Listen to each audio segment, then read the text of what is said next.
Hi guys, welcome back to another video. So today, as you can see, I have the newest Terre D'hermes EDP Intense. This is the 100ml bottle or the 3.3 fluid ounce, and I believe the sizes also come with a 50ml or the 200ml, all of which are refillable, as you can see up here. And there's also an image of how you refill it down at the box below. And at the bottom, we've got the ingredients. You can pause the screen if you want to read this. At the top, we've got the Hermès logo, and at the bottom is just some batch information for you to see.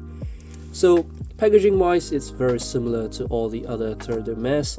The only difference is obviously it says EDP Intense here, so just make sure you don't buy the Eau Vetiver bottle, which I believe has similar packaging to this one. So without further ado, I'll open the packaging and show you what the bottle looks like inside.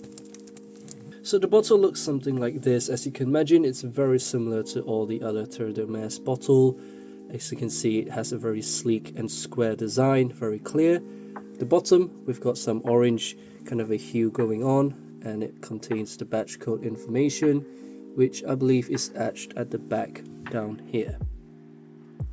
And at the top, we've got the Hermès Paris logo, and looking under the cap, there's the same imprint repeated under the cap, and it goes on top of the atomizer as well. So I'm going to waste a few sprays for you. It's a very beautiful spray, and it just clips back like this. So looking at Fragrantica, we can see the main accords are fresh, spicy, citrus, woody, and coffee. And if we take a look at the top notes, there's bergamot and black pepper. Middle notes, there's coffee and licorice.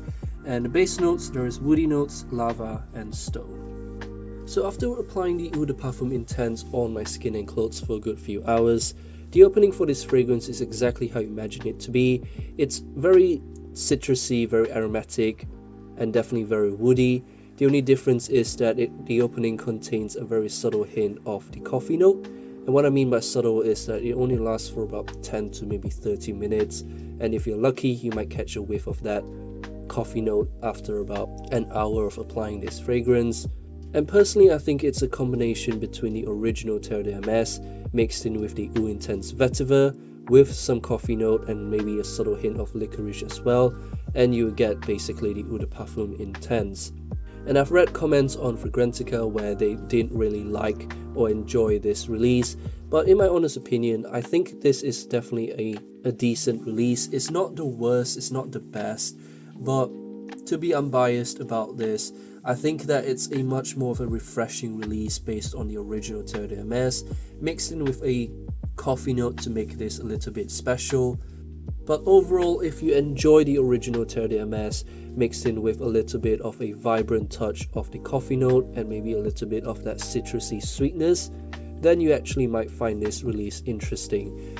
If you dislike the original Terre D'hermes DNA, then I would suggest you to maybe try this on your skin or at least on paper first before buying a full bottle like I did, because even though the coffee and licorice note was mentioned in the mid, I honestly think it only exists in the opening note, and like I said before, it only lasts for a few 10 to maybe 30 minutes before disappearing completely. Now the lava note and the stone note, I'm really a bit confused about that. I don't quite get the lava note, and I don't know what lava really smells like, so I can't really comment on that. But in the dry down, I get a very deep kind of a woody vetiver type of a scent mixed in with surprisingly some stone notes, and it's quite hard to describe what a stone note really is, but that's just the best way of putting it, is picking up a rock and smelling it from a garden mixed in with some woody sweetness and citrus notes, and you would get the dry down of this fragrance.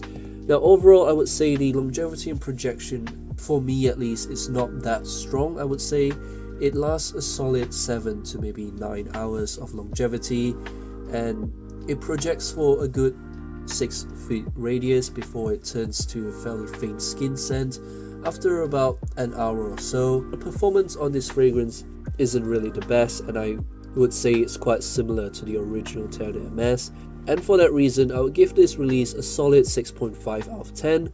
It's not that I hate this release, it's just that I suppose based on the fragrance note, I expected something different, something new, but in my nose it really is just a reformulation based on the original Terre D'hermes, and you get this fragrance as a result. So not really the most creative, but again, that's just my honest opinion on this fragrance.